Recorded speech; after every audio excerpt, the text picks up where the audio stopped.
problem number 2 na tayo. So the question sa problem number 2, determine the reaction at A and B for the loaded beam. So pag sinabing reaction, ibig sabihin yung support daw sa A at B ang kukunin po natin. So hindi na po natin kailangan na kunin po yung magnitude o yung resultant nila. Bakit? Kasi hindi po naka-indicate sa question na subjected to the triangular load. Kasi kung tutuusin po, triangular load po ito. Then ito, uniform distributed load. Then ito, triangular load naman. Di ba? So yan, combination po yan ng mga triangular at uniform.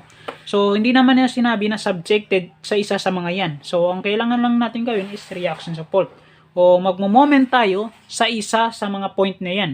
So kapag nag-moment tayo na isa sa mga point na yan, makukuha po natin ng reaction sa isa sa mga yan. So kailangan lang po natin gamitin dito yung centroid. So ngayon, centroid po ang kailangan po natin gamitin dito, no? So katulad po ng sinasabi ko, kung pagkuha ng centroid, huwag niyo kalimutan yung mga formula. Pag triangular, 1/3 to the pag ginawa mo kasi yung centroid, halimbawa, pag ginawa mo kasi yung centroid ng yung centroid ng isa sa mga yan, so sa madaling salita, kailangan mong gamitin yung resultant ng isa sa mga yan, no? So ano lang kaya? Kasi pwede mo ito i-direct. Pag nag-moment ka sa B, direct mo na ito pero malito kayo. Pag ganun, so step-step ko na lang para hindi kayo malito. So ngayon, i-draw muna natin yung natin. So i-draw muna natin yung support natin dito. Halimbawa ito. Yan. So yan po yung simple support beam. So ganyan po yung gagawin natin. So ganyan po. So ito, alam natin ang resultant nito is from the height, no? So from the height dito. So wala akong choice, kailangan ko kunin yung resultant. Kasi kapag hindi ko po kinuha yung resultant, pwede po ako magda-direct, which is mag-moment na ako sa B. Then pati yung centroid iikot yan. Baka malito kayo, baka hindi nyo masabayan. So gawin ko na lang step by step. So para mas maintindihan niyo. So yan po yung A. A po yan, point A. Then dito point B. So that is ito ay parang ito siya, parang ganito. Yan. So that is point B, no? So yan. Yan. So ngayon, kailangan ko kunin yung magnitude. Kasi kung tutusin, kaya ko itong kunin yung reaction support na hindi po ako gumagamit ng resultant o hindi ko po kinukuha yung resultant o magnitude. Direct po yun. Pero required pa sa statics is kailangan step by step. Kasi basic pa yan ng kumaga sa string of materials sa theory of structure, yan po yung basic foundation niya. So kailangan mo munang pag-aralan yung mga basic concept nito. So ngayon, ito triangular load, no? So pero lahat ng mga load dito is 160 lb per feet, no? Ibig sa madaling salita, kahit triangular dito 160 pa rin yan. Then ito rectangular, 160 pa rin yan. Then ito triangular. So 160 pa rin yan. So ngayon, ang gawin natin ganito siya, no? So ngayon, kailangan ko po kunin yung resultant. So ngayon, unahin natin ng triangular, no? Si triangular load. So pag triangular load po, yung natin, ano ba yung distance dito? 3, no? So ang triangular load po from the height yung resultant. So malapit sa height. Ito pa yung height niya. So ibig sabihin malapit po dito sa height. So kung yan po yung orientation ng height dito banda. Dito pa yung banda yung load nito. So ang triangular load, ang po ito is 160, no? Ano ba yung tawag dito is 1/2 kasi triangular, di ba? Ang formula ng triangular is 1/2 base times height, no? So that is 1/2 base. Ano yung base niya? 3 po. Ano yung height niya? 160. So yan. So 160, no? So that is ganyan po. So try natin yan. So 160. Ano ba yung equivalent niyan? So hindi siya scientific kasi, hindi scientific ang gamit ko. So try niyo sa scientific. 160 times 3 is 480, no? 480 divide 2 is 240. So that is 240 dito. So i-assume na area 1 yan. Area 1. So area 1 natin So i-try natin ba area 1, 240. So 240 ang load dito, 240. So yan po yung sa triangular from the height. So ang tanong, hindi po natin alam ang total distance. Kasi hindi na po ito magiging distance nito. Hindi na po 3 ang magiging distance nito. So ang gawin natin, gamitin natin yung formula ng centroid. Kasi ang centroid po is yan po yung nag-i-indicate na kung saan po, kung ano po yung total distance. So, kung kunin natin yung total distance from the height, ano yun siya? 1/3. From the lower, 2/3. So, try natin from the height. Kunin natin yung distance dito. 1/3 of, that is centroid, no? Centroid yan. So, centroid. Nandaan natin. So, kung ako kasi yung ano nito, marami kasing method para ma-solve yan. Pagdating mo sa higher level, marami kang maisip na para ma-solve yan. Which is yung kagaya ng sinasabi ko, pwede ako mag-moment dito, which is hindi ko na kailangan ng resultant, no? So, makukuha-kuha ka ng mga reaction support. So, yan. So, centroid, 1/3 of what? 1/3 of base, di ba? Yung centroid natin, ano yung base niya? 3. So, that is 3. So, ibig sabihin po, 1/3 times 3 is equivalent of 1. Kasi matatanggal ito. So, ibig sabihin, 1 meter dito. 1 meter from the height, no? O 1, ano lang ito, hindi natin lagyan ng meter kasi LB feet pa lang siya. So, makukonvert natin pag ginawa natin meter. So, that is 1, no? So, 1. So, ibig sabihin 1 po. So, dito naman, from the lower naman, matik na yan, 2 yan. Kasi, di ba, 2 lang kasi yung natira dyan. Pag 3 minus 1, 2. So, kung prove natin, that is x bar is 2/3 of 3. Di ba? From the lower. So, that is matatanggal ito. Ang natira, 2. Kaya 2 yan. 2 po yung distance yan. So, yan. Tapos na tayo sa triangular dito. Doon naman tayo sa rectangular. Ito pa yung rectangular. Dito naman tayo sa rectangular. So, alam natin ang centroid ng rectangular is nasa gitna. So, kailangan gawin natin itong area 1 ito. Then dito area 2. Then dito area 3. No? Kasi meron tayong tatlong kombinasyon ng load. So, ngayon, ang area 2 is yung sa gitna. So, paano ba kinukuha ang resultant ng nasa gitna? Sir, alam ko po, sinasabi niyo kanina sa introduction nyo na ang resultant ng isang rectangular is nasa gitna. Uy, nasa gitna daw, sabi ng estudyante. So, ang gawin natin, base times height. So, 160 times base, yung 5. So, equivalent of what? 160 times 5 is 800, no? So, that is 800. So, 800 po yung resultant ng resultant ng resultant ng isang rectangular. So 800. So that is LB. Hindi na siya LB per feet. Bakit? Kasi tinawag siyang LB per feet kasi nasa uniform pa siya o nasa mga uniform load pa siya, no? So dahil nasa simple support na siya, so LB na lang. So dito naman from the height, di ba? Kasi rectangular, triangular din kasi ito, di ba? So, mamaya na lang. Kasi ito, hindi pa natin alam ang distance. So, di ba, ang distance ng rectangular is, ang centroid ng rectangular is nasa gitna. So, that is ito, ang centroid ng rectangular na ito is nasa gitna. So, ang tanong, 5 divide 2. Ano ba yung gitna ng 5 over 2? Di ba, ang gitna ng 5 is 2.5, tama? So, that is 2.5. So, dito, meron tayong 2.5 and 2.5. Pero ang original distance dito, ilagay natin yung original distance dito. So, ang totoong original distance dito is 3. Then dito naman is 5. So, dito naman is what? Dito is 4, di ba? Yan po yung original na distance.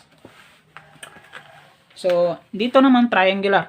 Ito, tignan nyo, triangular. So, alam natin ang triangular, kunin muna natin yung area ng area 3. So, that is area 3, no? So, triangular. So, 1/2 yan. So, 1/2 of base. Ano yung base niya? 4. Times height. Ano yung height niya? 160 pa rin. So, 160. So, what? Ano yung equivalent? So, 320. Try na. 320 daw. So, that is 320.